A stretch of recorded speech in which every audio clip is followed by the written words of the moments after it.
بسم اللہ الرحمن الرحیم. آپ سب لوگوں کا شارٹ نوٹس پہ آنے کا بہت شکریہ.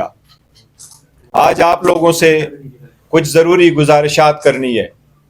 سب سے پہلے پاکستان تحریک انصاف جو کچھ خبریں چل رہی ہیں اس کی وضاحت دینا چاہ رہی ہے. سب سے پہلی بات یہ کہ القادر ٹرسٹ کیس میں جو کل کی ڈیٹ پڑی ہے، یہ کہا جا رہا ہے کہ کسی ڈیل کی وجہ سے شاید اس میں ڈیٹیں پڑی ہیں.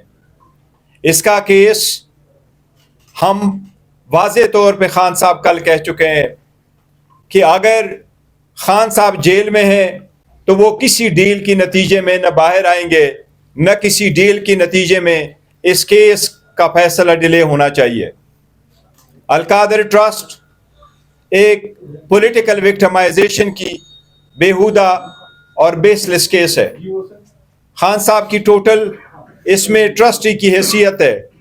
گواہوں نے ایڈمٹ کیا ہے کہ نہ خان صاحب نے کوئی بینیفٹ لیا ہے، نہ وہ پیسے کرپشن کے تھے، انلیگل پروسیڈز تھی، اور نہ ہی سرکار کو کوئی لاس ہوا ہے.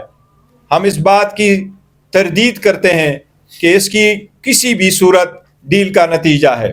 خان صاحب نے کل بھی کہا ہے کہ جتنی جلد ہو سکے اس کا فیصلہ ہو. اس کے ساتھ ہی پاکستان تحریک انصاف نے بڑے عرصہ کے بعد ڈائلاگ کا دروازہ کھولا تھا. خان صاحب نے خود ایک کمیٹی کنسٹیٹیوٹ کر دی. باوجود اس کے خلاف ہماری جو چارج شیٹ کی لسٹ ہے وہ بڑی لمبی ہے. وہ چاہے اس وقت سے شروع ہو جس طریقے سے خان صاحب پہ 200 سے زیادہ کیسز بنائے گئے، اس وقت سے ہو جب ہم سے بلا لیا گیا، ہمارے بندوں کو روکا گیا، الیکشن سے روکا گیا، ہمارے جو ویکٹری ہے اس کو شکست میں تبدیل کر دیا گیا، آج تک وہ کیسز کے فیصلے نہیں ہو سکے اور حکومت کے خلاف ہماری لسٹ لمبی ہے. جس طریقے سے ہمارے لوگوں پہ گولیاں چلائی گئی، جس میں سے 13 بندوں کی شہادت ہوئی اور ابھی بھی کئی سارے مسنگ ہے، وہ لسٹ اپنی جگہ. لیکن خان صاحب نے یہ کہا تھا کہ 2 نقطوں پہ ہم لمیٹڈ مذاکرات کرنا چاہتے ہیں. وہ مطالبات پاکستان تحریک انصاف کی طرف سے تھے، ایک کہ سارے اسیران کی رہائی ہو، اور دوسرا 26 نومبر اور 9 مئی پہ کمیشن کا قیام ہو. اس کے لیے 2 میٹنگ ہوئی ہے. تیسری میٹنگ کے لیے پارٹی کی طرف سے یہ کہا گیا تھا کہ تب آگے پروسیڈ کریں گے جب خان صاحب سے ملاقات ہوگی. اسپیکر صاحب نے بھی اس کا اندیا دیا تھا کہ خان صاحب سے ملاقات ہوگی، ان سے مزید ڈائریکشن لیں گے تو ان کے آگے اس کے بعد تیسری ملاقات انشاءاللہ تعالی ہوگی.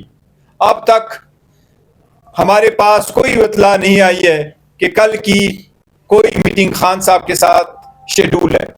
اسی طرح تعطل کے شکار نہیں ہونے چاہیے مذاکرات کسی ڈیل کے لیے نہیں کر رہے ہیں، بس ملک کی بہتری کے لیے کر رہے ہیں، عوام کے لیے کر رہے ہیں. خان صاحب پاکستان کی عوام کی آزادی کے لیے وہ اپنے ساتھ کے لیے نہیں کر رہے ہیں، بس پاکستان کی عوام کی خاطر کر رہے ہیں. اس میں تعطل نہیں ہونا چاہیے.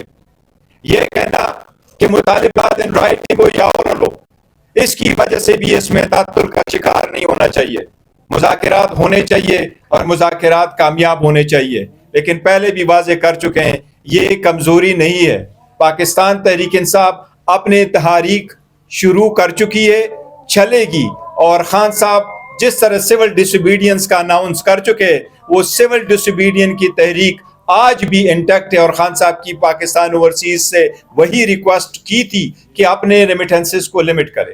یہی ہماری گزارشات تھی. میں اب عمر صاحب کو کہوں گا کہ وہ کوئی